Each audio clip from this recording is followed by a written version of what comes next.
Jai Guru Dev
Jai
जय गुरुदेव जय जय गुरुदेव जय गुरुदेव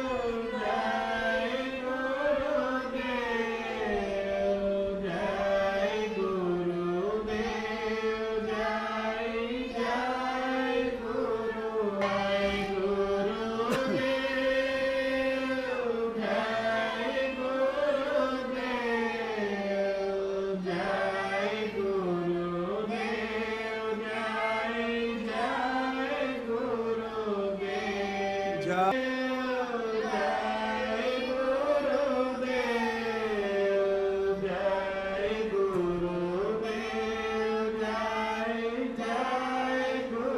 गुरुदेव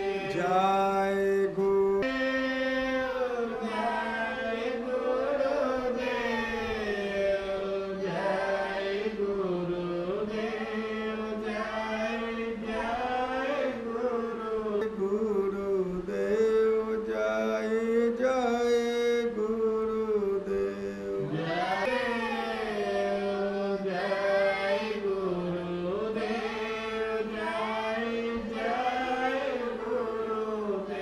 जय মানে হচ্ছে ইষ্ট আর দেব মানে হচ্ছে দেনেওয়ালা, যিনি দিতে থাকেন তার বদলে কিছু নেন না। সেই জয় গুরুদেব এই বর্তমান সময়ের জাগানো নাম। কেননা এই ধরাতে পৃথিবীতে এই মৃত্যুলোকে বিভিন্ন সময়, যেমন ত্রেতাতে রাম নাম ছিল, দাপরে যেমন কৃষ্ণ নাম ছিল, তেমনি কলিতে বিভিন্ন সদ্গুরুরা, মুনি ঋষি মহাত্মারা এক একটা নামকে জাগিয়ে তিনি প্রচার করেছেন।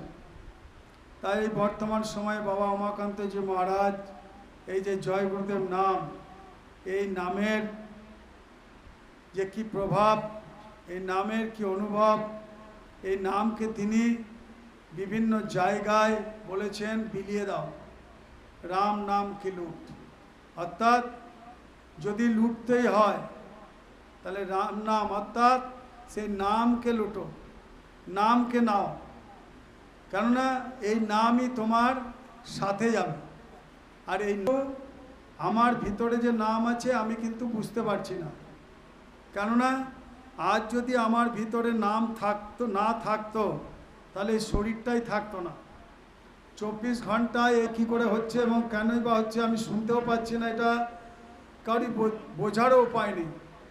যতক্ষণ তুমি কোনো নামই না পাবে, যার আজ্ঞা চক্রে আত্মাকে পরমাত্মার সাথে মিলন করিয়েছেন, তাকে যতক্ষণ না খুঁজবেন, এই নামীকে যতক্ষণ না পাবেন, ততক্ষণ কিন্তু নামের মর্যাদা বুঝতে পারবেন না।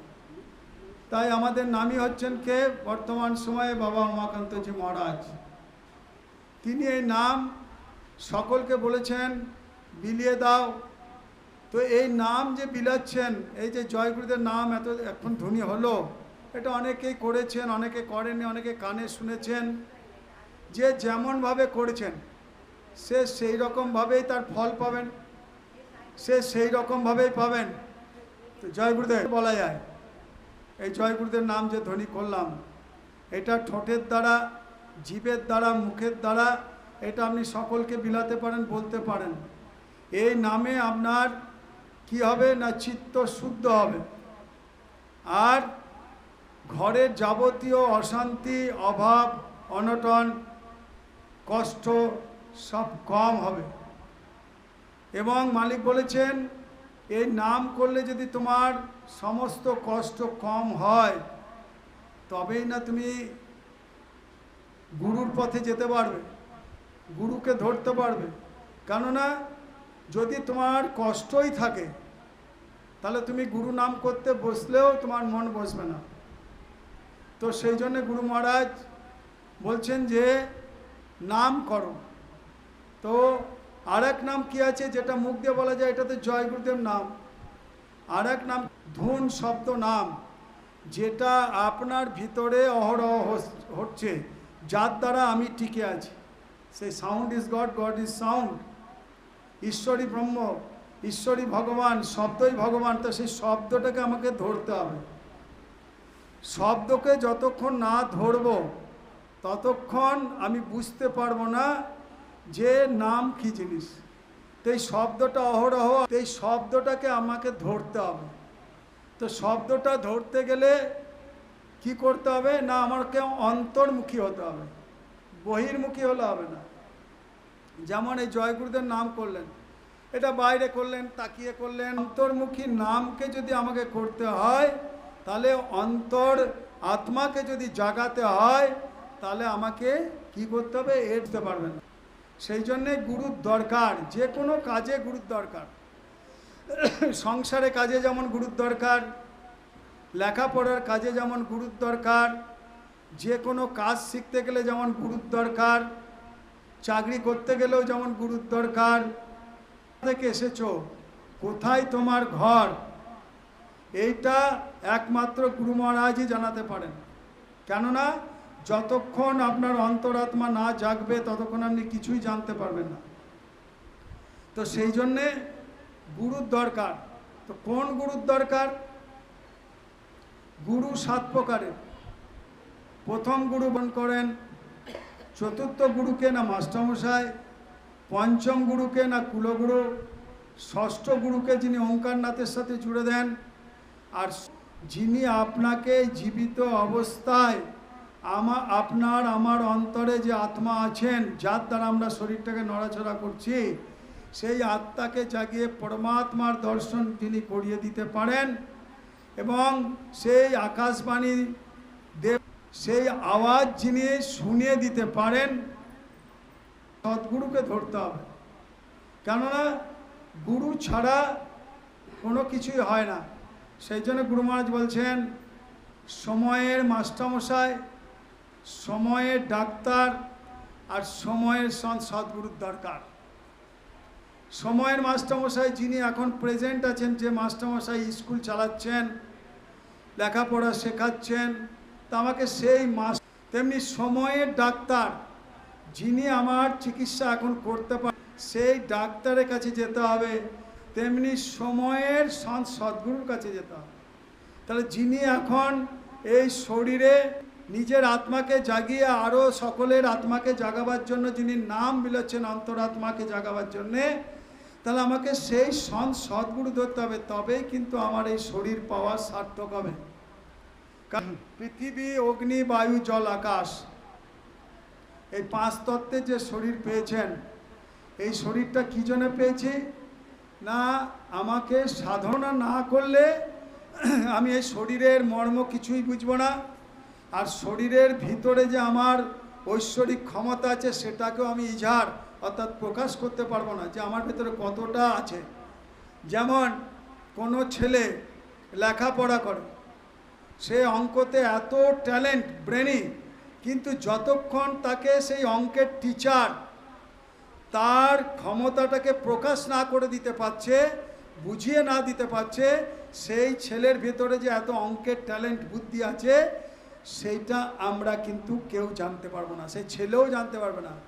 যখন সেই ছেলেটাকে অঙ্ক নিয়ে ঘষা মাজা করতে থাকবে মাস্টারমশাই, তখন ধীরে ধীরে তার ভিতর ছেলে, অনেকে বলে না এই ছেলে অঙ্কের জাহাজ হয়ে গেছে, সেই রকম আমাদের মধ্যে সকলেরই সেই ক্ষমতাটুকু আছে।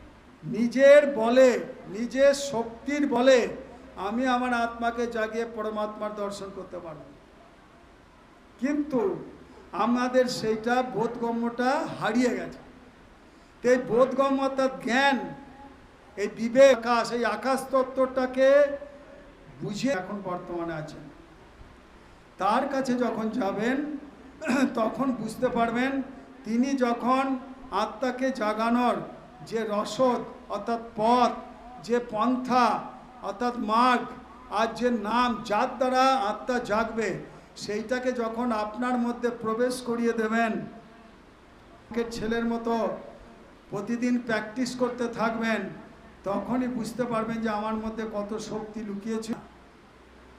তো সেই শক্তিটাকে প্রকাশ করতে হবে। তা প্রকাশ তো এমনি হবে না, যিনি প্রকাশময়, তা আমাকে তার কাছে যেতে হবে। যতক্ষণ না যাবেন ততক্ষণ আপনি কিন্তু আপনার এই মানুষ দেহটা যে পেয়েছেন এটা মানেই বুঝতে পারবেন না। আমরা অনেকে ভাবি যে মানুষ দেহ পেয়েছি, এই এসেছি, তা করো, সকল আত্মীয় স্বজনের সঙ্গে সম্পর্ক রাখো, হাসি তামাশা করো, খাও দাও, আনন্দ ফুর্তি করে কাটিয়ে দাও। এতে আপনার যে আসল উদ্দেশ্য কি না, আপনাকে এই জীবিত অবস্থায় আপনার যে ঘর, এটা পরদেশ, এটাকে আমি ভাবছি নিজের ঘর, নিজের জায়গা, নিজের জমি, নিজের বাসনপত্র, নিজের আসবাবপত্র, এগুলো আমরা নিজেই ভেবে নিচ্ছি। এগুলো যদি আমাদের হতো তাহলে যাবার সময় আমরা নিয়েই চলে যেতাম, এখানে রাখতাম না, তাহলে নিশ্চয় এটা আমার নয়। তো সেই জন্যে গুরু মহারাজ বলছি, যেটা তোমার, অর্থাৎ তুমি মায়ের গর্ভে যেটা পেয়েছিলে, সেই নাম, সেই নামের বলে তুমি মৃত্যুলোকে ভূমিষ্ঠ হয়েছ। তারপরে কি হয়েছে, তোমার এই মায়া মোহের জালে তুমি কি করেছো, জড়িয়ে গেছো। আস্তে আস্তে তোমার যে জ্ঞান সেটা লুপ্ত হয়ে গেছে, অর্থাৎ জানোই না যে আমি কী জন্য এসেছি। ধীরে ধীরে ধীরে ধীরে ভুলে গেছি। সেই ভুলটাকে সংশোধন করিয়ে দেওয়ার জন্যই এক এক সময়ে সন্ধিক্ষণে মৃত্যু লোকে সন্ত সদ্গুরুরা আসেন। সেই জন্যে সন্ত সদ্গুরু যতক্ষণ না পাবেন ততক্ষণ আপনার অন্তরে যে আত্মা আছে, অর্থাৎ দুই চোখের মাঝখানে পিছনে জ্যোতি স্বরূপ রূপে, সেইটা মাহাত্ম্য কেউ বুঝতে পারবেন না।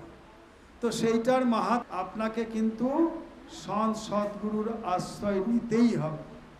কেননা তেতাতেও রাম গুরুর আশ্রয় নিয়েছিলেন। তার দুটো গুরু ছিল, শিক্ষা গুরু বিশ্বামিত্র মুনি, আর দীক্ষা গুরুকে ছিলেন বশিষ্ঠ মুনি। তেমনি দাপরে কৃষ্ণ এসেছিলেন, তিনিও দুটো গুরু করেছিলেন, শিক্ষা গুরু সন্দীপন মুনি আর দীক্ষা গুরু সুপচ মুনি। তিনিও গুরু ধরেছিলেন, তবে তিনি বুঝতে পেরেছিলেন যে আমি কত কিছু করতে পারবো ধর্মে, তার ভিতরের যে শক্তি সেটা প্রকাশ করতে পেরেছেন। তেমনি চৈতন্য মহাপ্রভু গুরু করেছেন, তার দীক্ষা গুরুকে ছিলেন কেশব ভারতী। তেমনি ঠাকুর রামকৃষ্ণ গুরু করেছিলেন, তার দীক্ষা গুরুকে ছিলেন তোতাপুরী। তেমনি মীরাবাইও গুরু করেছিলেন, তার দীক্ষা গুরুকে ছিলেন সন্ত সদ্গুরু রবিদাস। তেমনি আপনাকেও গুরু করতে হবে। কোন গুরু? যে গুরু আপনাকে জীবিত অবস্থায় আপনার আত্মাকে জাগিয়ে পরমাত্মার কাছে পৌঁছে দিতে পারবেন। তো সেই জন্যে গুরুই হচ্ছে সব কিছু। সেই জন্য বলছে গুরু পূজা এই সব কি পূজা, যশ সমুন্দর মে নদী সমাজা। সমস্ত নদীর জল কোথায় গিয়ে মেশে? সমুদ্রে গিয়ে মেশে। তাহলে সমস্ত নদীর পূজা না করে যদি এক ঘটি সমুদ্রের জল নিয়ে আসি তাহলে কিন্তু সমস্ত দেবী দেবতারই পুজো হয়ে যাবে। তেমনি গুরু পূজাই সব কি পূজা। সেরকম গুরু যদি পুজো করেন, গুরুকে যদি আঁকড়ে ধরে থাকেন, সমস্ত দেবী দেবতাও খুশি হবেন এবং দেবী দেবতারও আশীর্বাদ পাবেন এবং দেবী দেবতারও দর্শন পাবেন। ঠাকুর রামকৃষ্ণকেও গুরু করেছিলেন, তিনি মা মা করতেন। মীরাবাইও গোপাল গোপাল করতেন। তো সেই জন্যে গুরুকে যদি খুশি রাখতে পারেন, আপনার কোনো কিছুর কমি হবে না, কোনো কিছুর আপনার অভাব হবে না। তো সেই জন্য গুরু মহারাজ বলছেন, হরি রুঠে তো ডর নেই, হরি রুঠে তো ডর নেই, তু ভি দে টুকরায় ঠুকরায়। আর গুরুকে তোমার প্রতি রুষ্ট হয়ে যান, তোমাকে যদি ছুঁড়েও ফেলে দেন তবুও তোমার কোনো ভয় নেই। কিন্তু গুরুকে রাখো শির पर, আর গুরুকে যদি শির पर না রাখো, মাথার উপর না রাখো, গুরু যদি রুষ্ট হয়ে যায় তাহলে কোনো দেবী দেবতারও ক্ষমতা নাই তোমাকে বাঁচাতে। কিন্তু দেবী দেবতা যদি তোমার প্রতি রুষ্ট হয়ে যায়, গুরু তোমাকে বাঁচিয়ে নিয়ে যাবে। সেই জন্য গুরুকে রাখো শির पर, जो सदा रहे सहाय। সেই জন্য গুরুকে মাথার উপর রাখো। সব সময় মস্তকের ওপর রাখো। অর্থাৎ মস্তকে রাখা মানে কি গুরুর ফটো মাথায় চাপিয়ে নিয়ে ঘুরে বেড়াবো না। গুরুর প্রতিটি আদেশ মেনে চলাই হচ্ছে গুরুর প্রতি আজ্ঞা পালন হচ্ছে গুরুকে মাথায় রাখা। গুরুর আজ্ঞা উল্লঙ্ঘন কখনোই করব না। গুরু আদেশ যাতে পর, অর্থাৎ গুরুর দয়া সবসময় তুমি পাবে এবং তোমাকে সবসময় তোমাকে সহায়তা করবে। সেই জন্যে গুরু মহারাজ বলছেন গুরুর প্রতি 16 আনা বিশ্বাস রাখো। আর গুরুও কি করেন, ভক্তর ওপর বিশ্বাস যতক্ষণ না হবে ততক্ষণ কি করে রাখবে গুরু, ধরবে কি করে তোমাকে? তো তোমাকে আগে বিশ্বাস আনতে হবে। যতক্ষণ বিশ্বাস না আনবে তত কি বলছেন, একটা গুরু মহারাজ সুন্দর গল্প বলেছেন। কি বলেছেন, এক শিষ্য দীক্ষা নিয়েছেন, বলেন জয় গুরুদেব। এক শিষ্য 12 বছর দীক্ষা নিয়েছেন, কিন্তু বলছেন আমার ভিতরে শান্তি। কাঁদলো, বলে বাবা 12 বছর তো হয়ে গেল, আমাকে গুরুকে বলছে আমার তো 12 বছর দীক্ষা হয়ে গেল, এখনো গুরুর দর্শন কেন পেলাম না? গুরু কি করলেন, বলে ঠিক আছে বস। গুরু একটা খামে একটা জিনিস, খামে একটা চিঠির মতো লিখে সেই খামকে বন্ধ করে দিলেন। সেই খাম বন্ধ চিঠিটা বলল এটা এখানে খুলবি না, এটা ঘরে গিয়ে হবে না, এবং তারপর বলবি দর্শন পেলি কিনা। সেই চিঠি পড়বি, পড়ে বুঝবি, এখানে খুলবি না, ঘরে গিয়ে খুলবি। শিষ্য বললে ঠিক আছে। শিষ্যর খুব আনন্দ হলো যে দেখ এবার গুরু দর্শন পাবো। শিষ্য ঘরে এসে খাম খুলল, ভিতরে কাগজে লেখা আছে কি, বলছে বেটা তুই রোজটাই আমি, ভালো করে বুঝুন, বেটা তুই সকালে রোজ সেটা হচ্ছে আমি, আর তুই রোজ যার সেবা করিস ওর মধ্যেই আমি, আর তুই যাকে ক্ষমা করিস না ওর মধ্যেও আমি। তাহলে কি হলো, কথা কি বললো, যে আমাকে যখন গুরু দীক্ষা দিয়েছে তো গুরু তো আমার মধ্যেই বসে আছে, অথচ গুরুর দর্শন পাচ্ছি না। তো সেই জন্য বলছে কি, তুই যে আয়না দেখিস, যে চেহারাটা ভাসে ওর মধ্যে আমি আছি, তুই যার সেবা করিস ওর মধ্যে আমি আছি, আর যাকে তুই ঘৃণা করিস ক্ষমা করিস না তার মধ্যেও আমি আছি। তখন সে বুঝতে পারলো আরে গুরুতলকে এই করি ওই করি, আয়নাতেও ছবি দেখি, সে তো আমি আমার ছবিটা দেখি ভাবি, কিন্তু এর ভেতরে গুরু লুকিয়ে আছেন। তখন সে কাঁদতে লাগলো, এত তার ভাব এলো, কাঁদতে লাগলো, কান্না থামলো না। সেদিনই সে বসে এবং বলেছিল যে কি করবি, খাম খুলে গেলো, পড়ার পর চোখ বন্ধ করে বসে থাকবি বললো। সে চোখ বন্ধ করে বসে পড়লো। তখন আর মন কিন্তু ওই দিকে যায় না, তখন ভাবছি আরে গুরু তো আমার মধ্যে আছে, তাহলে আমি মনটাকে অন্য জায়গায় নিয়ে যাবো কেন, গুরুকে এইখানে যখন আছে এইখানেই বসাই মনটা, দুই চোখের মাঝখানে, আর অন্যদিকে যাবে না আমার। যাকে সেবা করছি সে বলছে তার মধ্যেও আমি আছি, তাহলে আমি এতক্ষণ সেবা করলাম আমার এই হাতের দিয়ে, তাহলে তো এইখানেই গুরু আছে, আমি অন্যদিকে মন যাবে না, হাতের দিকে মন যাবে না। আবার বলছে যাকে তুই ঘৃণা করিস তার মধ্যেও আমি আছি, তাহলে তার মধ্যে যখন আমি আছি মানে সে গুরু আছে, তাহলে তার মুখটাও সামনে ভাসবে না আমার, তাহলে কার মুখ ভাসবে, কার স্বরূপ ভাসবে না গুরুর, তাহলে গুরুর স্বরূপটা তখন এইখানে ভাসবে। তাহলে চোখ বন্ধ করে বসো এবং তুমি সেই সময় চোখ বন্ধ করে বসে যাবে।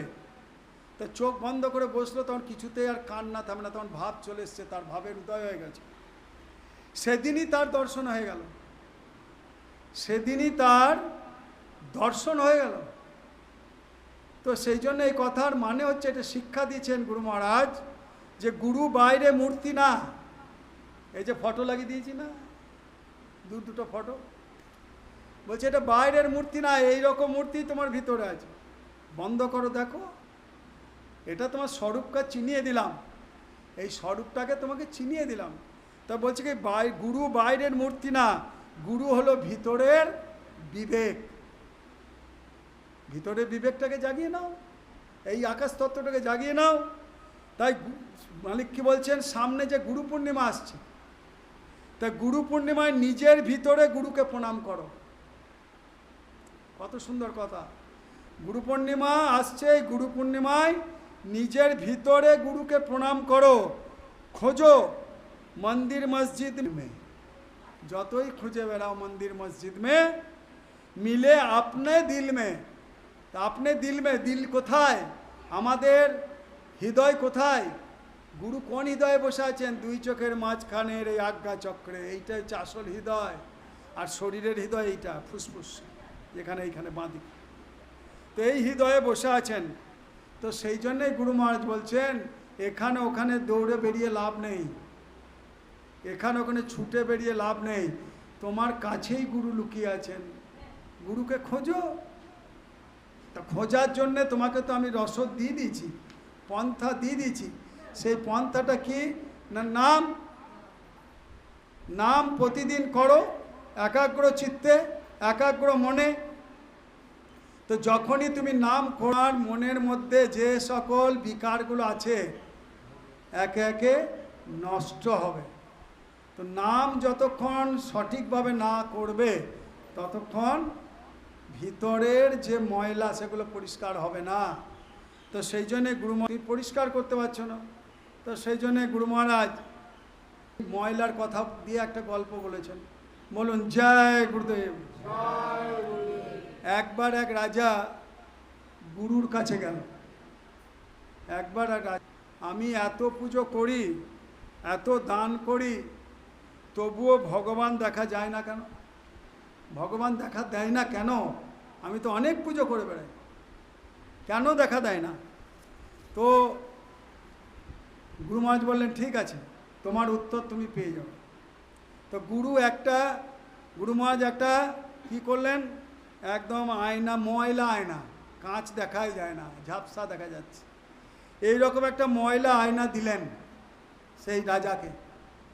বললেন, এতে নিজের মুখ দেখো। আয়নাটা নিয়ে এসে এমনি করে মুখ দেখছে। তো কি হলো, রাজা দেখলো আমার মুখ তো ঝাপসা, চোখ যাচ্ছে না, নাক দেখা যাচ্ছে না, তো একদম এরকম করে ঝাপসা।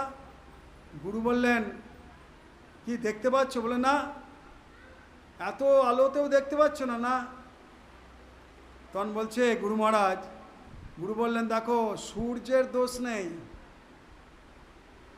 সূর্য তো আলো দিচ্ছে, তার দোষ নেই, আয়নার ময়লার দোষ। আয়নাতে ময়লা লেগে আছে বলে অত আলো, সূর্যের অত তেজ, তবু আমার ছবি আমি দেখতে পাচ্ছি না। তাহলে কার দোষ? সূর্যের আলোর তো দোষ নেই। অর্থাৎ আয়নাতে যে ময়লা লেগে আছে সেই ময়লার দোষ। তোমার ভিতরে এরকম ময়লা লেগে আছে প্রচুর। তো সেই ময়লাটা কি? অহংকার, লোভ আর নিন্দা। ময়লা থাকলে ভগবানের আলো তোমার ভিতরে ঢুকবে কেমন করে? এই ময়লা থাকলে তোমার ভিতরে ভগবানের আলো ঢুকবে কেমন করে? সত্যি তো, এই যে আজ্ঞাচক্রে আত্মা পরমাত্মার অংশ বসে আছে, জ্যোতি স্বরূপ, তা আমরা তাকে জাগাতেই পাচ্ছি না। তা আমাদের ময়লা বসে আছে। তো ময়লাটাই 5টা কাপড়ে ময়লা বসে আছে, একদম প্রলেপ হয়ে, কাম, ক্রোধ, লোভ, ময়লাগুলো বসে আছে। তো এই ময়লাগুলোকে আমাকে পরিষ্কার করতে হবে, তবেই না আমি সেই সূর্যে 12টা সূর্যের সমান আত্মাকে দেখতে পাবো। এই বসো, আত্মাকে দেখতে পাবো। তো সেই আত্মাকে আমাকে, সেই জ্যোতিস্বরূপকে যদি দেখতে হয়, তাহলে ভেতরের যে ধোবো ময়লাটা আমি কেমন করে ধোবো যে আমি ভগবানকে দেখতে পাবো? গুরু বললেন, 3টে জিনিস দিয়ে তুমি ময়লাটাকে পরিষ্কার করো। কি না? শরীরের সেবা, 2 মন দিয়ে সুমিরন করা, আর 3 তোমার কাছে যেটুকু ধন আছে তার কিছু অংশ ধন দান করা। বলছে এই 3টে জিনিস দিয়ে যখনই তুমি কাজ করবে, শরীর দিয়ে সেবা করবে, তাহলে কি হবে? শরীর দিয়ে সেবা করলে অহংকার চলে যাবে, আর মন দিয়ে যদি সুমিরন করো তাহলে কি চলে যাবে? লোভ চলে যাবে। আর ধন দিয়ে যদি তুমি সেবা করো তাহলে তোমার কি চলে যাবে? নিন্দা চলে যাবে। সবাইকেই তো তুমি ধন দিচ্ছ, সম্পত্তি, যাকে দেখতে পারো না তাকেও 2 পয়সা দান করছো, অটোমেটিকলি তোমার সেই চলে যাবে। তাহলে কি হবে না? অহংকার, লোভ, নিন্দা এগুলো সব চলে যাবে। তো সেই জন্য বলছি কি, রোজ আয়নাকে মোছো। আমরা ঘরে আয়নাকে প্রতিদিন পুছি না রুমাল দিয়ে? কেন পুছি না? নিজের চেহারাটা যেন পরিষ্কার দেখতে পায়। তেমনি তোমার ভিতরের আয়নাটাকে প্রতিদিন পরিষ্কার করতে হবে, তবেই তুমি তাকে দেখতে পাবে। তো সেই জন্যে গুরু মহারাজ বললেন যে তুমি প্রতিদিন পোছো, দেখো দেখতে পাবে। বলছে হ্যাঁ দেখতে পাবো। রাজা বলে হ্যাঁ দেখতে পাবে। তুমি এক কাজ করো, 40 দিন পর তুমি এই আলো দেখতে পাবে। 40 দিন আমি যা যা বললাম তাই করে যাও। তন সেবা, মন সেবা, ধন সেবা, অর্থাৎ শরীর দিয়ে সেবা, মন দিয়ে সুমিরন আর ধন দিয়ে দান। লাগাতার তুমি 40 দিন করো, যে হ্যাঁ ভগবানকে তুমি দেখতে পাবে, অনুভব করতে পারছো কিনা। তা রাজা 40 দিন যা যা গুরু মহারাজ বলেছিলেন, বললো না গুরু আজ্ঞা শিষ পর রাখিয়ে, চোখ বন্ধ করে পালন করো, কোনো কিছু দরকার নেই। তো কী হলো? 40 দিন রাজা মন দিয়ে শরীরের সেবা করলো। সেই রাজা কি করতো জানেন? সৎসঙ্গের বাসন মাজত। যে রাজা গোটা দুনিয়াকে চালাচ্ছেন, তার মানে কি তার অহংকার চলে গেল, দিন হয়ে গেল, দিন ভাব চলে এলো। আর দিন ভাব যতক্ষণ না হবে ততক্ষণ ভগবানকে পাওয়া যায় না। কোনো দিনই ভগবানকে পাওয়া যায় না। দিন হতে হবে, নীচ হতে হবে, তবেই তুমি ভগবানকে পাবে। তো কি বললো? বাসন মাজত এবং প্রতিদিন সকাল সন্ধে আশ্রমে সুমিরন করত, মালা করতো, যেটা নাম দিয়েছিল সেই নাম অন্তরে কি করত? মনকে বসিয়ে করত। আর যে ধন সম্পত্তি ছিল প্রতিদিন গেটের বাইরে কিছু না কিছু সকলকে দান করতো গিয়ে নিজে হাতে। তো 40 দিন যখন এরকম করতে থাকলো, তখন দেখছে 41 দিন পর তখন কি হলো? সে তার ভিতরে দেখতে পাচ্ছে এখানে জ্যোতিস্বরূপ মালিক বসে আছেন, গুরু মহারাজ বসে আছেন। তো আমাদের ভিতরে মানে ভগবান দূরে নেই, ভগবান তোমার কাছেই আছেন, কিন্তু আমাদের ভিতরের আয়না হচ্ছে ময়লা। আমাদের ভিতরের আয়নাটাই হচ্ছে ময়লা। তা নামই হলো কি না? ভিজে কাপড়। এই নাম হচ্ছে ভিজে কাপড়। যেমন ভিজিয়ে কাপড়টাকে ভিজিয়ে আয়নাকে পরিষ্কার করি, তেমনি তোমার নামই হচ্ছে ভিজে কাপড়। এখানে যদি প্রতিদিন পরিষ্কার করো তাহলে কি হবে? মনের যে এইখানে ময়লাগুলো আছে, কাম, ক্রোধ, লোভ, অহংকার, এই ময়লাগুলো ধীরে ধীরে ধীরে ধীরে পরিষ্কার হয়ে যাবে নামের দ্বারা। তো ভিজে কাপড়কে প্রতিদিন রগড়াও, অর্থাৎ প্রতিদিন সুমিরন করো, মালা করো, দিল কো সাফ করো, দিদার আপনা আপ হোগা। তা বলছে হৃদয়কে পরিষ্কার করো, দিদার অর্থাৎ দর্শন আপনা থেকেই হবে, কাউকে দর্শন করাতে হবে না। গুরু মহারাজ আপনাকে জোর করে দর্শন করিয়ে দেবেন না, দীক্ষা দিয়ে দিয়েছেন। গুরু মহারাজ বলছেন তোমাকে আমি জানিয়ে দিলাম এই করো, তবে পাস করবে, নাহলে করবে না। আমরা সবাই ভেবে নিয়েছি গুরু মহারাজ দীক্ষা দিয়ে দিয়েছেন, নাম দিয়ে দিয়েছেন, গোলাপি ড্রেস পরিয়ে দিয়েছেন, আর আমার চিন্তা নেই। আমি যদি না করি তাহলে কি হবে? আমার কর্ম আমাকেই ফল ভোগ করতে হবে। গুরু মহারাজ করবেন না। গুরু মহারাজ তোমাকে জানান দিয়ে দিয়েছে এই করো এই হবে, এই করো এই হবে। সেই জন্য কি বলছে যে গুরু মহারাজ যে যত সম্ভব পারো সৎসঙ্গে এসো, সৎসঙ্গের গঙ্গাতে স্নান করো, সৎসঙ্গের জলে যে ডুব লাগাবে তার সব ময়লা পরিষ্কার হয়ে যাবে। এই বহরমপুরে গঙ্গাতে স্নান করলে কিছুই হবে না, দেহের ময়লা পরিষ্কার হবে, কিন্তু ভিতরে তো আমার ময়লা পড়ে আছে। তো ভিতরের ময়লা কিসে যাবে? গুরু মহারাজের সৎসঙ্গে। অর্থাৎ সৎসঙ্গে যখনই হয় তখন দেখবেন সকলের মন বসে যায়, আর গুরু মহারাজ যা বলবে সেটা করুন, দেখবেন সেই সৎসঙ্গের গঙ্গাতে আপনার মনের মলিনতা সব দূর হয়ে গেছে, আর আপনি নাম জপ করতে করতে তার দর্শনও পেয়ে যাবেন। সেই জন্য বলছি কি সৎসঙ্গে সৎ কথা হয়, সৎ আলোচনা হয়, সত্যকে জানার একটা স্কুল। তাই এই স্কুলে আসতে গেলে, সত্যকে জানতে গেলে এই স্কুলে আসতে হবে। তাহলে সৎসঙ্গ না শুনলে তুমি সত্য জিনিসটা জানতেই পারবে না। তো সেই জন্যে সত্য জিনিসটা যতক্ষণ না জানতে পারবে, মন তোমার বশে কখনোই আসবে না। মন ভাববে আরে ঠিক আছে ঠিক আছে। এই যে অনেককে জয়গুরুদেব ধ্বনিতে আপ্যায়ন করেছেন ত্রিলোচন মিত্র, সবাই কি এসেছে? জয়গুরুদেব ধ্বনি দিয়েছেন না। তার কারণ কি? তার দোষ নেই, যাদেরকে বলেছেন তাদের দোষ নেই। কেন? তাদের মন মোটা হয়ে গেছে। ইন্দ্রিয়ের দ্বারে দ্বারে মন বিচরণ করে করে, ভোগ করে করে, ইন্দ্রিয়ের খাবার ভোগ করে করে কি হয়েছে? সেই মন মোটা হয়ে গেছে, জড়বুদ্ধি হয়ে গেছে। তো সেই মনকে মোটা থেকে পাতলা করতে হবে, ঝিনি একদম পাতলা করতে হবে। যে পাতলা চাদর দেখেছেন, মিহি চাদরই সব থেকে পরিষ্কার, দেখতে ভালো লাগে। এবং মিহি চাদর, পাতলা চাদরে ওই পাশে যদি কেউ দাঁড়িয়ে থাকে তাকে দেখা যায়, তাই না? আমাদেরও তো ওই পাশে যিনি দাঁড়িয়ে আছেন তাকে তো দেখতে পাবো। তাই ঝিনি পাতলা চাদরটা কিসে করব? না নামে, সৎসঙ্গে। সৎসঙ্গে এলে কি হয়? মনের দাগ সব নষ্ট হয়ে যায়, দাগ কেটে যায়, মনের বাঁধন আর থাকে না। কেন? গুরুমা শ্রীমুখ থেকে সৎসঙ্গ দেবেন, এবং সেই সৎসঙ্গ শুনলে কি হয় না, মনের ময়লা ধীরে ধীরে ধীরে ধীরে পরিষ্কার হয়। তো সেই জন্যে একবার এক শিষ্য গুরুকে বলল, বাবা আমি নাম করি কিন্তু মন এদিক ওদিক যায়। আমি তো নাম করি, সুমিরন করেন তো সবাই, মালা তো করেন, তো মালা করলে কি হয়? নাম এদিক ওদিক চলে যায়।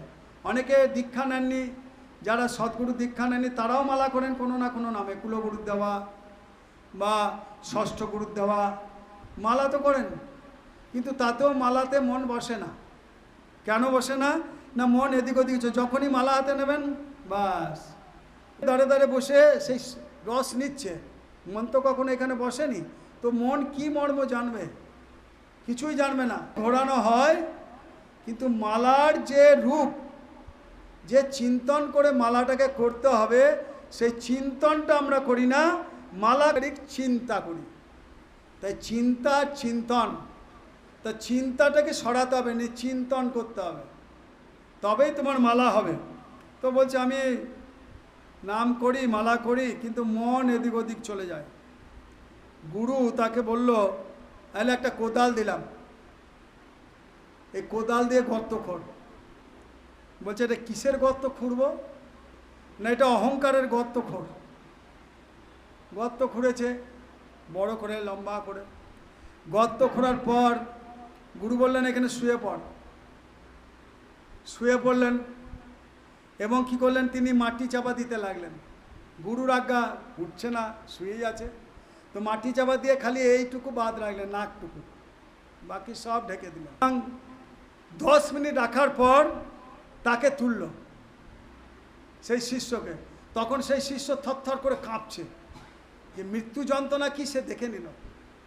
থরথর করে কাঁপছে এবং খুব কাঁপছে। তখন বাবাকে বলছেন, গুরু মহারাজকে, বাবা আমি মরে যাচ্ছিলাম, আর কিছুক্ষণ হলে মরে যেতাম। সে বলছে আমি আর কিছুক্ষণ হলে মরে যেতাম, আপনি যদি না তুলতেন 10 মিনিট পর। তখন বলছে কি,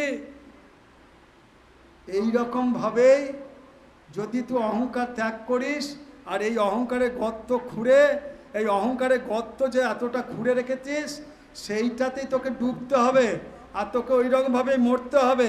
তাই সেই জন্য বলছে না মরে যাচ্ছিলাম, তাই সেই জন্য বলছে কি, নাম করতে গেলেও আগে আমিকে মারতে হবে। যতক্ষণ তোমার আমিকে তুমি না মারবে, এই আমি সব করলাম, এই আমি নাম করছি, এই আমি করছি, এই আমি আমি আমি আমি, এই আমিটাকে মারতে হবে। অর্থাৎ অহংকার রূপী আমিটাকে মারতে হবে। নাম করতে গেলে আগে আমিকে মারতে হয়। আসল সাধনা হলো নিজেকে মারা। আগে নিজেকে মারো, নিজে মরো। নাম তখনই কাজ করে যখন আমি মরে যায়। সেই জন্য মানলেন, বলে না, বলে কি, আরে নিজে আগে মরো, তারপরে না মালিককে দেখবে। ছিলেন যিনি রামচরিত মানস লিখেছিলেন, তা সে বলছে কি যে আপনি ভগবানকে পেয়েছে? বলছে হ্যাঁ, আগে নিজেকে মরতে হবে। বলে কীরকম মরেন? বলছে আমি তো রোজই মরি, আমি রোজ মরতে খুব ভালোবাসি, আর মরে ভগবানের দর্শন পাই। বলছে তাই নাকি? বলে হ্যাঁ। বলে কী করে মরেন? আপনি তো এই যে বেঁচে আছেন। বলছে মরি কি না, আমার ভিতরে যে আত্মা আছে, জ্যোতি স্বরূপ পরমাত্মার অংশ, তা আমি নাম করতে করতে মরে যাই। অর্থাৎ একাগ্র চিত্তে সে যা গুরু মহারাজ বলেছেন সেই নাম করতে করতে আমি আর আমিতে, দেহতে থাকি না, দেহতে আর আমি থাকি না, আমি চলে যাই সে তার কাছে, মানে তিনি নিয়ে যান আমার কাছে, শুধু দেহটা আমার পড়ে থাকে, সেখানে আবার দর্শন করে আবার আমি ঢুকে যাই।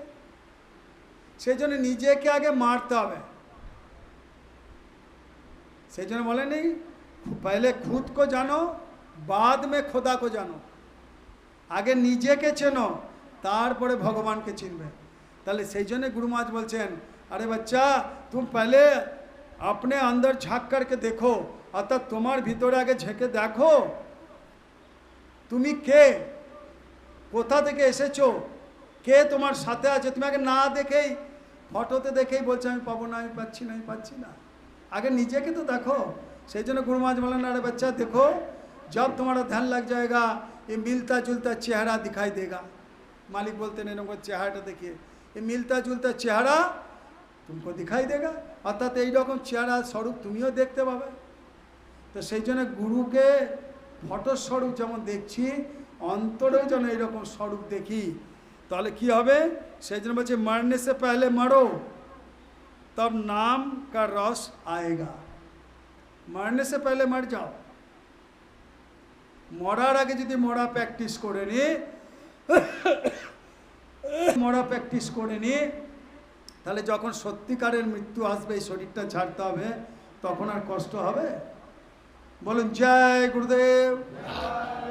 এইরকম সুন্দর একটা মালিক ছিল, যে রাজা হবে 6 মাসের জন্য রাজা হবে, 6 মাস পরে রাজাকে ধুমধাম করে সে সিংহাসন থেকে নামিয়ে ঢাক ঢোল বাজিয়ে প্রসেশন করে নদীর ওই পারে ছেড়ে দিয়ে আসা হবে জঙ্গলে।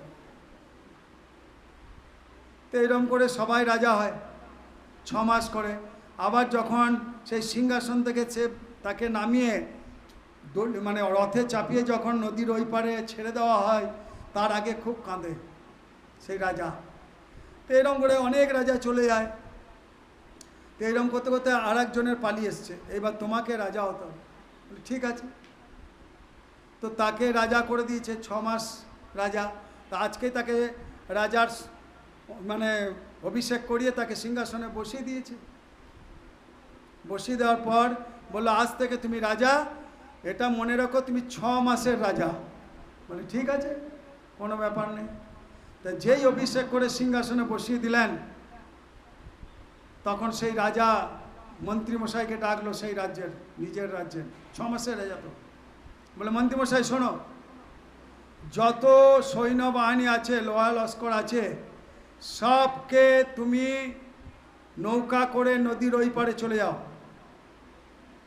আর নদীর ওই পারে যত জঙ্গল যা কিছু আছে কেটে সাফ করে পরিষ্কার করে দাও, তোমাকে আমি 1 মাস টাইম দিলাম। তো মন্ত্রীমশাই চলে গেলেন সমস্ত সৈন্যবাহিনীকে নিয়ে। তো নদীর ওপারে সব জঙ্গল পরিষ্কার করে দিয়ে চলে এলেন। চলে আসার পর রাজাকে বললেন আমার পরিষ্কার হয়ে গেছে। তো 1 মাস পরে রাজা বলল আমি তোমার সাথে যাব, দেখতে কেমন পরিষ্কার হয়েছে। তো গিয়ে দেখে হ্যাঁ, একটাও জঙ্গলে গাছ নেই, পরিষ্কার একদম ধপধপে হয়ে গেছে। তো বলে এক কাজ করো, আমার রাজ্যে যেমন কুয়ো আছে, খেতি বাড়ি আছে, অর্থাৎ চাষের জমি আছে, সেইগুলো তৈরি করার আরও 1 মাস টাইম নিয়ে নাও। সেটাও তৈরি করে দিল। তো বললো যে রাজা সেটাও তৈরি হয়ে গেছে, আবার 2 মাস পরে, তাহলে 1 মাস 2 মাস হলো। রাজা গেলেন, বলে হ্যাঁ ঠিক, এবার এক কাজ করো। বলে কি না, আমি যেমন রাজমহলে বাস করছি সেই রকম রাজমহল ওখানে তৈরি করে দাও। সেখানে ওই রকম রাজমহল তৈরি করে দিল। তো রাজমহল তৈরি করার পর 2 মাস পর 4 মাস হয়ে গেল, নিয়ে গেল দেখতে, বলে হ্যাঁ ঠিক হয়ে গেছে, আমার রাজমহলে যা যা জিনিস আছে ওখানেও তাই করে দাও। তাই করে দিলেন। 5 মাস পরে দেখতে গেলেন, বলে হ্যাঁ ঠিক আছে। তো এই করতে করতে যখন 6 মাস হয়ে গেল, রাজার মেয়াদ শেষ, তখন রাজা যাবার পালা, আজকেই শেষ হয়ে গেল, এই যে রথ আছে চাপন, এই পারে ছেড়ে দিয়ে আসবে। ঠিক আছে, ঢাক ঢোল বাজাচ্ছে, আর রাজা কি করছে, ওই রথের ওপরেই নাচছে, আনন্দে আনন্দে নাচছে, 2 হাত তুলে নাচতে নাচতে চলছে। তখন যত প্রজা ছিল সবাই রাজার মুখের দিকে তাকিয়ে হাঁ করে তাকিয়ে আছে। এই রাজা পাগল হয়ে গেল নাকি? রাজা কি পাগল হয়ে গেল? নাচতে নাচতে আনন্দ করে যাচ্ছে, তো ওইরকম করে যাচ্ছে, যে নৌকাতে চাপাচ্ছে সেই নৌকার মাঝিও বলছে এত এত রাজা গেছে, সবাই কাঁদতে কাঁদতে গেছে, আর আপনি এরকমভাবে হাসতে হাসতে যাচ্ছেন, কি ব্যাপার, আপনি কি পাগল হয়ে গেছেন? বলে না, আমি পাগল হয়নি, আমি যেখানে যাচ্ছি সেখানে আমি তৈরি করে এসেছি, তাহলে আমি আর পাগল কেন? আমি তো আনন্দেই যাব, আমি তো আমার জায়গা দেখে এসেছি, আমাকে কোথায় যেতে হবে, তা আমি সেই জন্য সেইখানে আবার যাচ্ছি, তো আমার আনন্দ হবে না?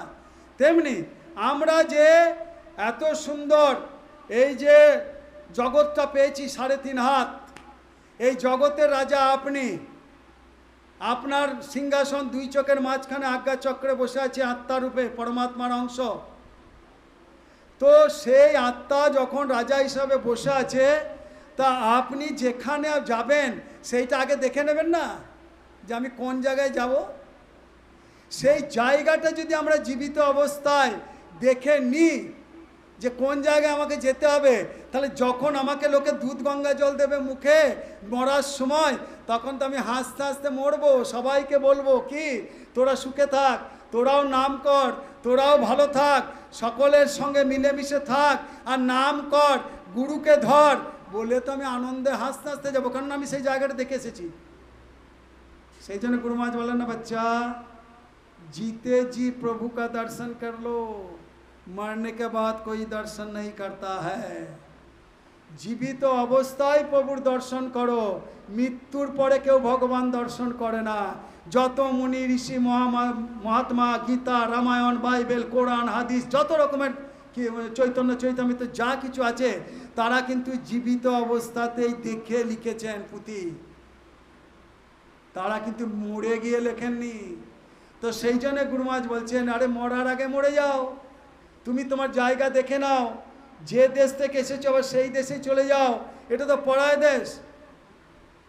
अपने चलो भाई पराए देश क्यों रहना, काम अपना करो जाई, पराए काम क्यों कहना, धाम अपना चलो भाई। अरे निजे धामे चलो भाई, पराए देश में क्यों रहना, কেউ এই দেশে থাকতে আসেনি, একদিন একদিন সকলকেই যেতে হবে এই দেশ ছেড়ে। কাম আপনা করো যাই, পরায়ে কাম কেউ ফাঁসনা। যা কিছু কাজ করছেন এগুলো সব পরের জন্য করছেন, নিজের জন্য কেউ করছেন নাকি? কাম কেউ ফাঁস না, সব স্বার্থের জন্য ভালোবাসা সংসারে। তা বলে গুরু মহারাজ বলেনি সবাইকে দূরে ঠেলে দাও, সবাইকে দেখো না, জঙ্গলে কৌপিন পরে চলে যাও, বা গুরু মহারাজ তা বলেনি। সংসার করো, কর্তব্য হিসাবে সংসার চালাও, আর বাকি সময়টুকু মালিকের চরণে দাও, গুরুর চরণে দাও, আর কিছুই দরকার পড়বে না। তো সেই জন্যে গুরু মহারাজ বলছেন যে সংসারে এরকমভাবে থাকবে, সে একটা বাটিতে মধু রেখে দেন, মধু রেখে দিয়েছেন, অনেক মৌমাছি কি করছে এসে মধু খাচ্ছে, আর 1-2টো মৌমাছি কি করেছে, বাটির মাঝখানে গিয়ে মধু খাচ্ছে। মধু পেয়ে গেল, তোরা তো ধারে বসে এইটুকু খাচ্ছিস, আমি অনেক মধু পেয়ে গেছি। তো এই মধু খেতে খেতে খেতে যখন পেট ভরে গেছে, তার জিভের স্বাদ যখন মিটে গেছে, উদর ভরে গেছে, এবার যাই, এইবার তো উড়ে যেতে হবে। আর উড়বে কোথায়? ওই ডানা লপটালপটি করে ওইখানেই মৃত্যু। তেমনি আমাদেরও তাই, এই বাড়ি হচ্ছে, গাড়ি হচ্ছে, সব হচ্ছে, এতেই ডুবে আছি মধু মধু।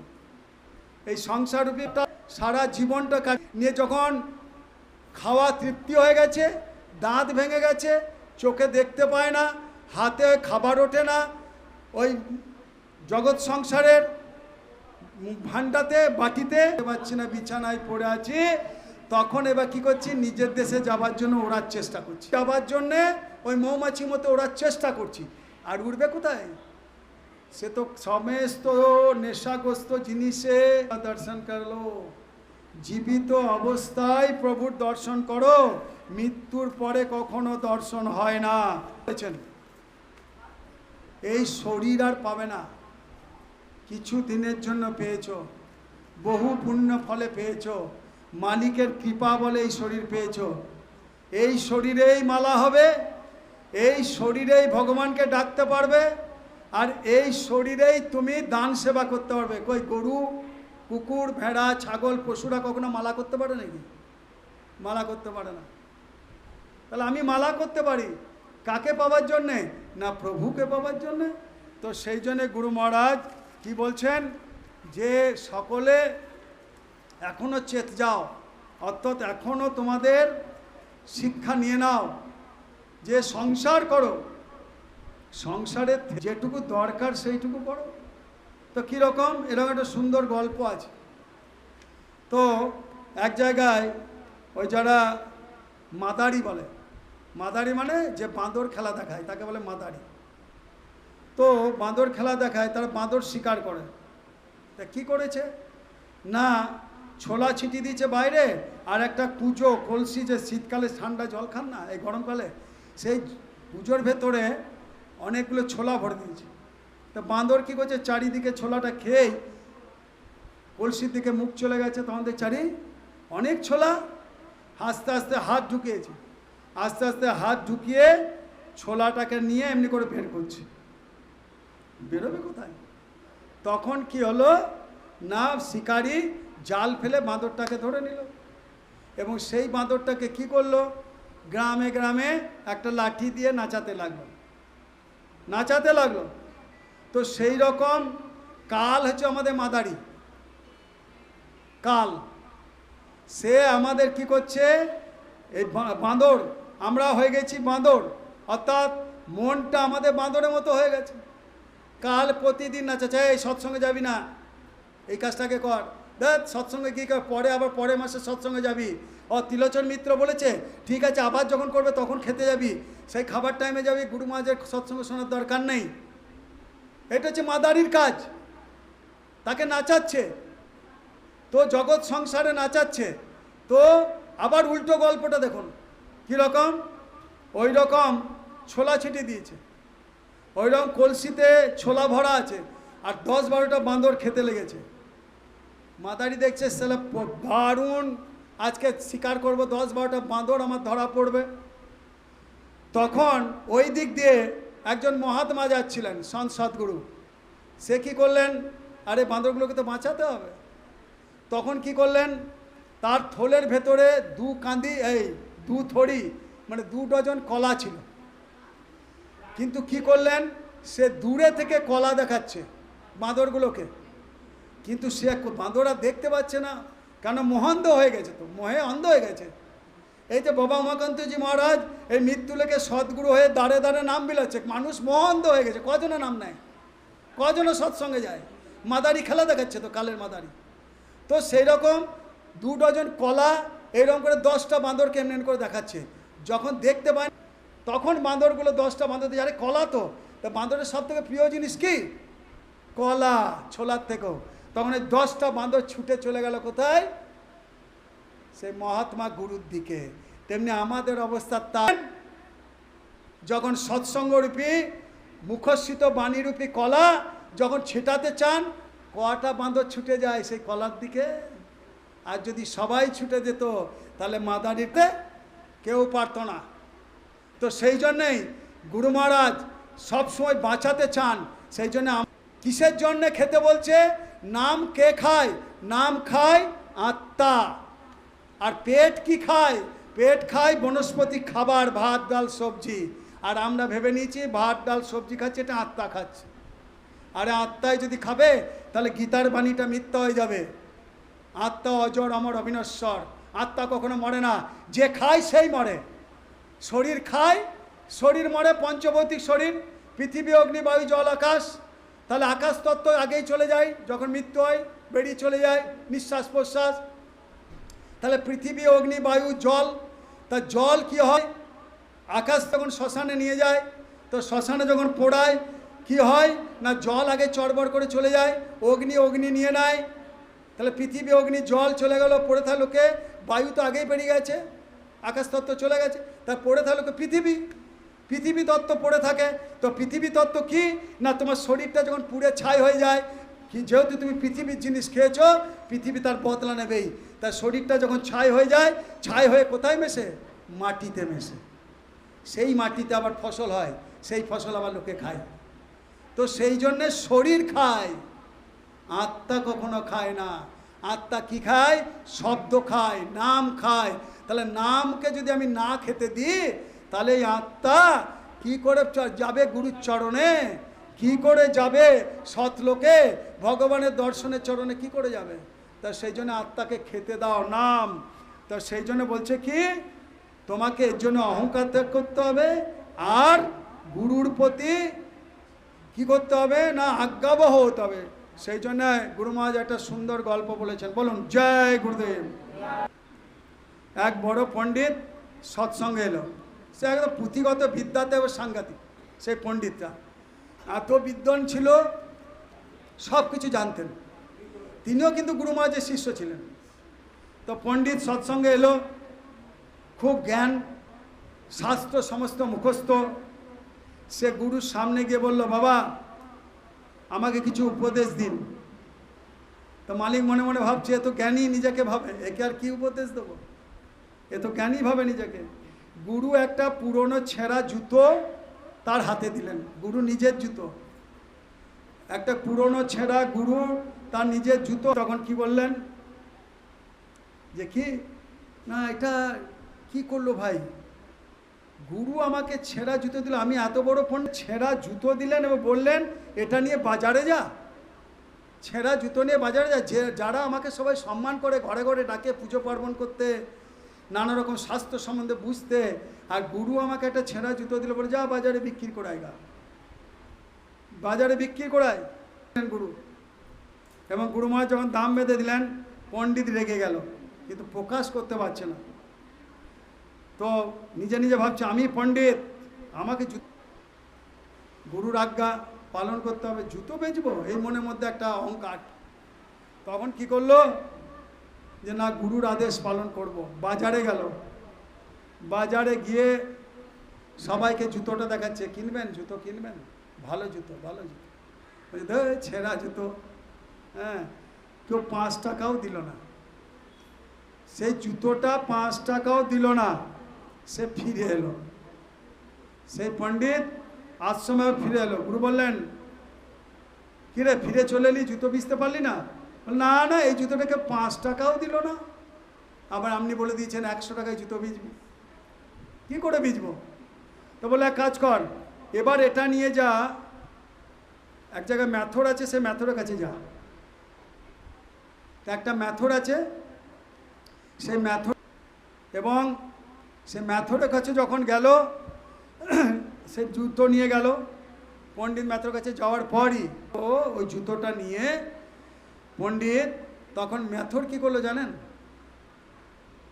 সঙ্গে সঙ্গে পণ্ডিত যে জুতোটা নিয়ে গেছে, সেই পণ্ডিতের 2টো পা ধুয়ে দিলেন। চিন্তা করুন, ম্যাথর সেই পণ্ডিতের 2টো পাকে ধুয়ে, নিজে হাতটা ধুয়ে বলে বসুন, বলে বলুন কি করবেন। বলছে আমার কাছে এই জুতোটা, তা আমার কাছে 100 টাকার সমান, এটা 100 টাকায় বেচতে বলেছে। ম্যাথর যখনই পা ধুয়ে দিল, যেই জুতোটা দেখেছে চিনতে পেরে গেছে এটা গুরু মহারাজের জুতো। মনে মনে ভাবছে যেটা 100 টাকায় বিচতে বলেছে, এ তো পাটা ধুয়ে দিল, নিশ্চয় বেশি 100 টাকা দেবে আমাকে। ও তখন মনে আনন্দ হচ্ছে, যাক জুতোটা তো বিচতে পারবো। তো ম্যাথর যখনই পা ধুয়ে পণ্ডিতকে বসালো, প্রণাম করলো, প্রণাম করে দু হাতে এমনি করে ছেঁড়া ফাটা জুতোটা নিল। জুতোটা নিয়ে ম্যাথর নিজের পকেট থেকে 200 টাকা দিল। কি না, গুরুর জুতো, এর দাম হয় নাকি 100 টাকা? তো 200 টাকা জুতোটা যখন দিল তাকে, অর্থাৎ পণ্ডিতকে, তখন চিন্তা করলো, বাবা এটা তো 100 টাকায় বিক্রি হলো, 200 টাকায় দিলেন। এবং বলে, তুমি কেন 200 টাকা দিলে আমাকে? বলে, জানেন এই জুতোটা কার? এই জুতোটা আমার প্রভুর। এর মধ্যে কত সুগন্ধ আসছে খেয়াল করেছেন? কিন্তু সে সুগন্ধ পায় না, পণ্ডিত সুগন্ধ পাচ্ছে না, ম্যাথরটা সুগন্ধ পাচ্ছে যে আমার গুরুর জুতো কত সুগন্ধ। गुरु महाराज बोलन ना, अरे बच्चा, दुनिया का सुगंध, सांसारिक चीज़ों का सुगंध लेने से कोई फायदा नहीं है, नाम का सुगंध ले लो। ऐसे दिन संग संग बोलছে नाम का सुगंध ले लो, अतः नामेर सुगंध के नाও, তা নামের সুগন্ধ এমনি পাবো? ভাব আসতে হবে, নাম জাগাতে হবে, নিজের আত্মাকে যাতে হবে নামের সাথে। এমনি জুতো, গুরুর জুতো এমনি সুগন্ধ পাওয়া যায় না।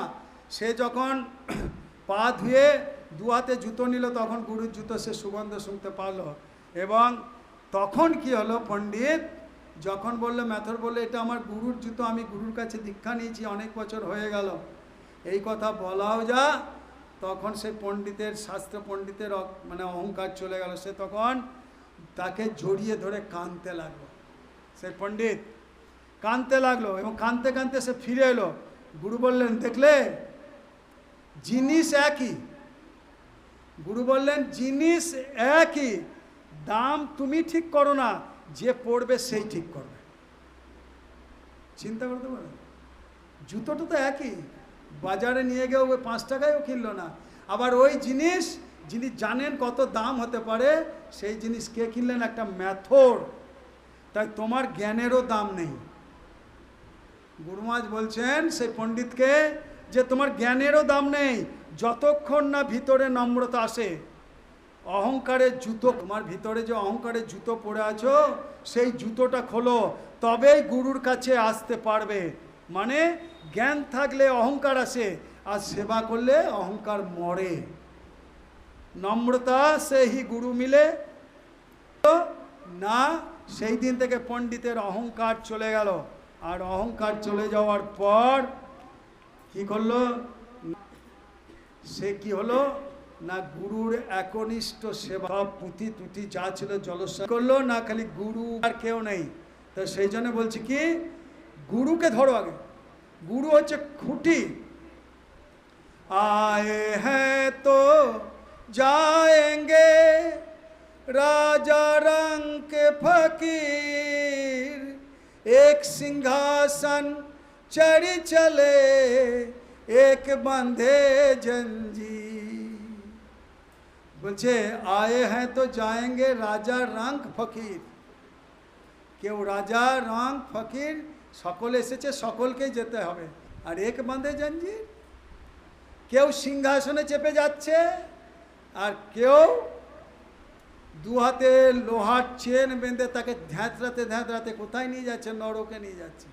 অথচ মানুষ তো একই, আলাদাতে কেউ নাই। তো সিংহাসনে যদি যেতে চাও চেপে, তাহলে নামকে ধরো আর গুরুকে ধরো, নলে যেতে পারবে না। ভাবছো যে আমি পুজো পাঠ করলাম, বাইরের পুজো পাঠ করলাম, যাকে কোনোদিন দেখিনি তার পুজো করছি, আর যাকে দেখবো বলে এই পৃথিবী মৃত্যু লোকে এসেছেন, দেখাবে বলে যিনি এসেছেন, সেই সন্ত সদ্গুরুদের আমি পুজো কেউ করি না। আমরা সন্ত সদ্গুরু কিসের জন্য আসেন? নিজেকে দেখানোর জন্য না। তোমার ভিতরেও দেবী দেবতা আছেন, ভগবান আছেন, তাদেরকে দর্শন করো। মূর্তিতে দর্শন করে কি হবে? তাকে দর্শন করো। আমি তো দেখিনি, কোনটা কীরকম দেখ, দর্শন করো। তো সেই জন্য গুরু মহারাজ বলেন, সব কিছু পড়ে যাবে না সাথে কেউ, একমাত্র নাম আর গুরু যাবে, তাকেই ধরে রাখো। তো সেই জন্য এখানে একটা গল্প বলে এখানেই শেষ করবো। বলুন জয়। এক বৃদ্ধ শিষ্য গুরু মহারাজের, মৃত্যুশয্যায় শায়িত। বৃদ্ধ বলল, বাবা টাকা বাড়ির চিন্তা করেছি, এখন শেষ সময়ে কিছুই মনে পড়ছে না, সে নামটুকুও মনে পড়ছে না। গুরু বললেন, ঠিক আছে, চোখ বন্ধ করো। গুরু মহারাজ বললেন, তাকে দেখতে এসছেন, গুরু কখনো ফেলে দেন না যাকে নাম দান দেন, শেষ চেষ্টাও করে। তো কী করলেন, বলে চোখ বন্ধ করো। চোখ বন্ধ করলো, আর চোখ বন্ধ করে কি করলো না, যে নামটাও ভুলে গিয়েছিল সেই নামটা আবার তাকে মনে করিয়ে দিল। গুরু বললেন, ঠিক আছে, চোখ বন্ধ করো, শুধু নাম করো, চোখ বন্ধ করো, শুধু নাম করো। বৃদ্ধ শেষ নিঃশ্বাসের সময় নাম বলল আর হাসতে হাসতে চলে গেল। পরে গুরু সবাইকে বললেন, দেখলে 80 বছর দুনিয়া মনে রেখেছে। যে গুরু বৃদ্ধ শিষ্যটা 80 বছর দুনিয়া মনে রেখেছে, 80টা বছর বেঁচেছিল, 80 বছর খালি দুনিয়ায় মনে রেখেছে, এইটাই সে 80 বছর মনে রেখেছে। শেষ 10 সেকেন্ড নামকে মনে রেখেছে বলে সে হাসতে হাসতে আমার ওখানে চলে গেল। চিন্তা করতে পারেন? তাই গুরু ওকে নিজের কাছে ডেকে নিয়েছে, যেটা শেষ সময়ে মনে থাকবে সারা জীবন সেইটাই প্র্যাকটিস করো। যেটা শেষ সময় মনে রাখবে, যাবার সময় মনে যাবেন, সেইটাকে প্র্যাকটিস করুন, অভ্যাস করুন। আসবেই, এটা মানে হচ্ছে মৃত্যু তো আসবেই, তখন টাকা বাড়ি কাছে লাগবেও না।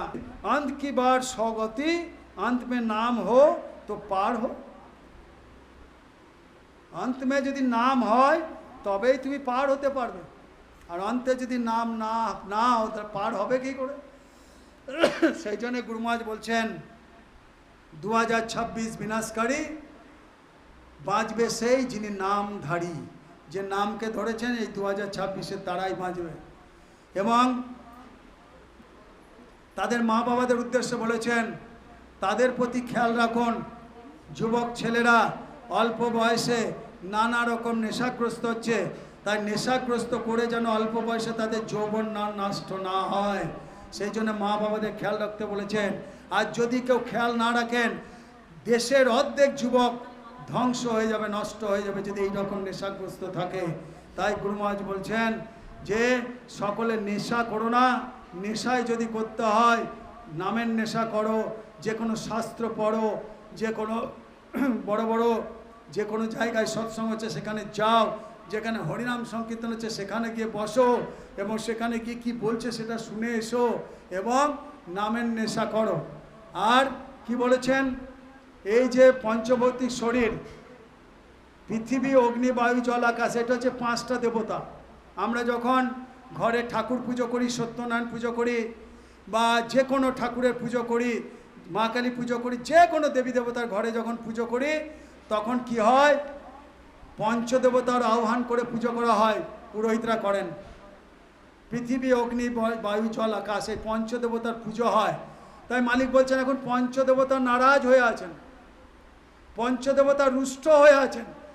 কেন রুষ্ট হয়েছেন না, এই পঞ্চদেবতা যে অঙ্গে বাস করছে, আর সেই অঙ্গে তুমি শ্মশান করছো, নেশাগ্রস্ত করে ফেলছো, তো সেই অঙ্গে পঞ্চদেবতা খুশি কি করে থাকবে? সেই জন্যে পৃথিবী, অগ্নি, বায়ু, জল, আকাশ, এই 5টা মশলা কি হয়েছে, আস্তে আস্তে দুর্বল হয়ে যাচ্ছে।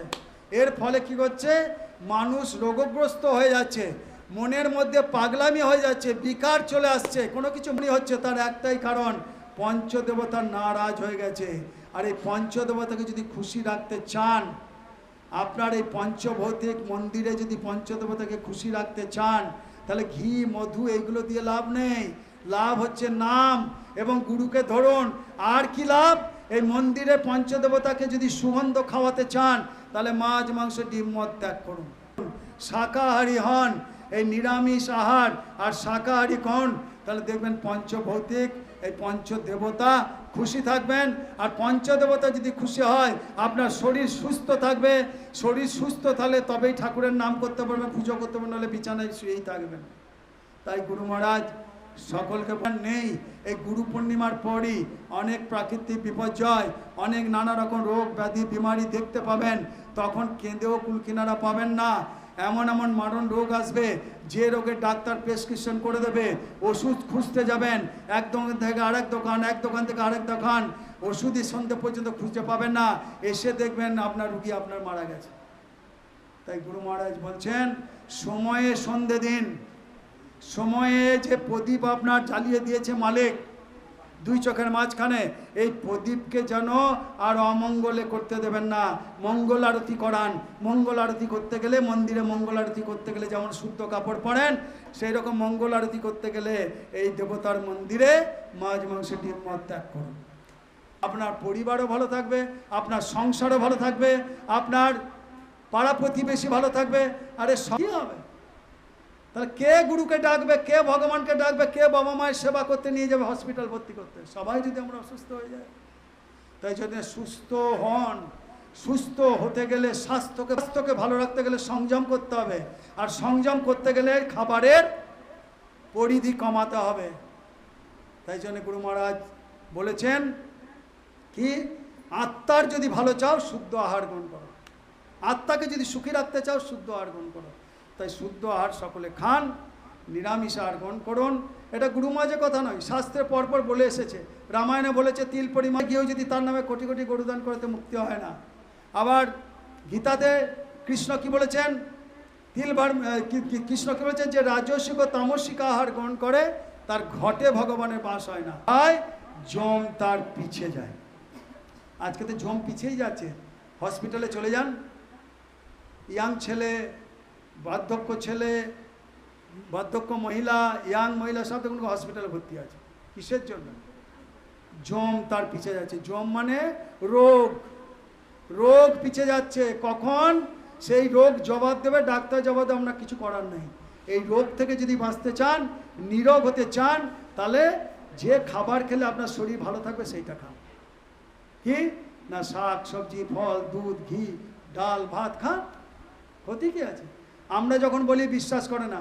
আবার যখন বড় বড় ভেলোর, অ্যাপোলো, ব্যাঙ্গালোর ডাক্তার বলে, দাদা আর আপনি কিছু খাবেন না, তেল মশলা একদমও খাবেন না, মাছ মাংস ডিমকে দূরে ছুঁড়ে ফেলে দেন, ওইদিকে তাকাবেন না। তখনই আপনি প্রেসক্রিপশন অনুযায়ী একদম নিয়ম করে খাদ্য চাট পানি নিয়ে এসে তখন খান। তার আগে যদি খেতেন তাহলে 50 হতো না। সেই জন্যে গুরু মহারাজ সকলকে বলেছেন, নিরামিষ আহার গ্রহণ করুন, শাকাহারী হন, সুস্থ থাকুন, ভালো থাকুন, নীরোগ থাকুন, আর দুনিয়াকে নীরোগ করার চেষ্টা করুন। বলুন জয় গুরুদেব, জয় গুরুদেব। दयाल मेरे परमात्मा, तेरा दर से आत्मा,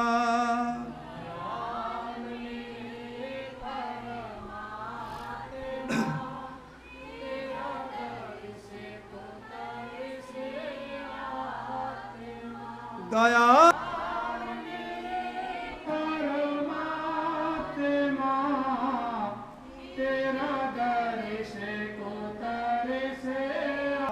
क्या शाकाहार है,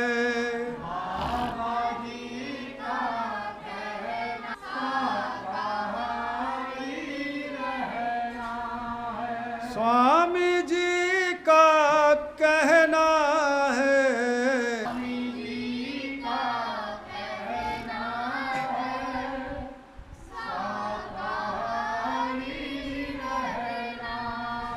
क्या खाने से होगी भलाई, साग सब्जी दूध मलाई,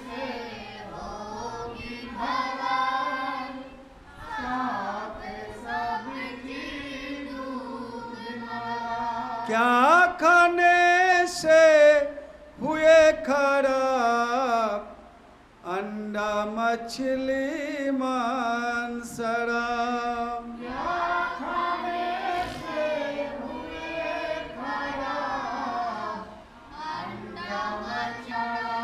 दया करो भाई, दया करो, सब परो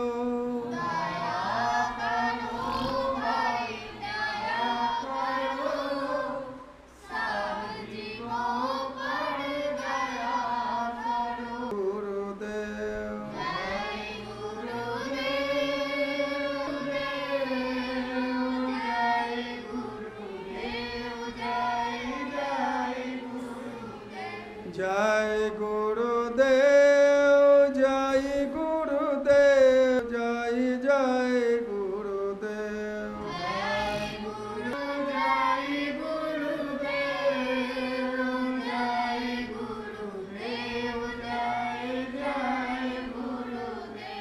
যারা নতুন প্রেম 40 দিন আপনিও 41 দিনের দিন দেখবেন কিছু না কিছু অনুভব করবেনই পড়ে দেখুন जय गुरुदेव नाम दिन जय गुरुदेव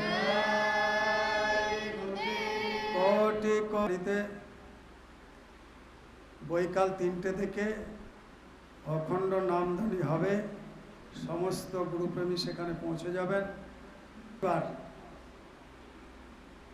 হরিপুরে সুভাষ প্রামাণিকের বাড়িতে সকাল 7টায় অখণ্ড নামধ্বনি হবে সেখানে সবাই পৌঁছে যাবেন জয় গুরুদেব সেখানে সকলে যাবেন সেখানে গুরু পূর্ণিমা উৎসবে গুরুর দয়া গুরু পূর্ণিমার দিনে গুরুর দয়ার দরজা 24 ঘন্টা খোলা থাকে সেই দয়ার দরজাতে সকলে প্রবেশ করার চেষ্টা করবেন জয় গুরুদেব।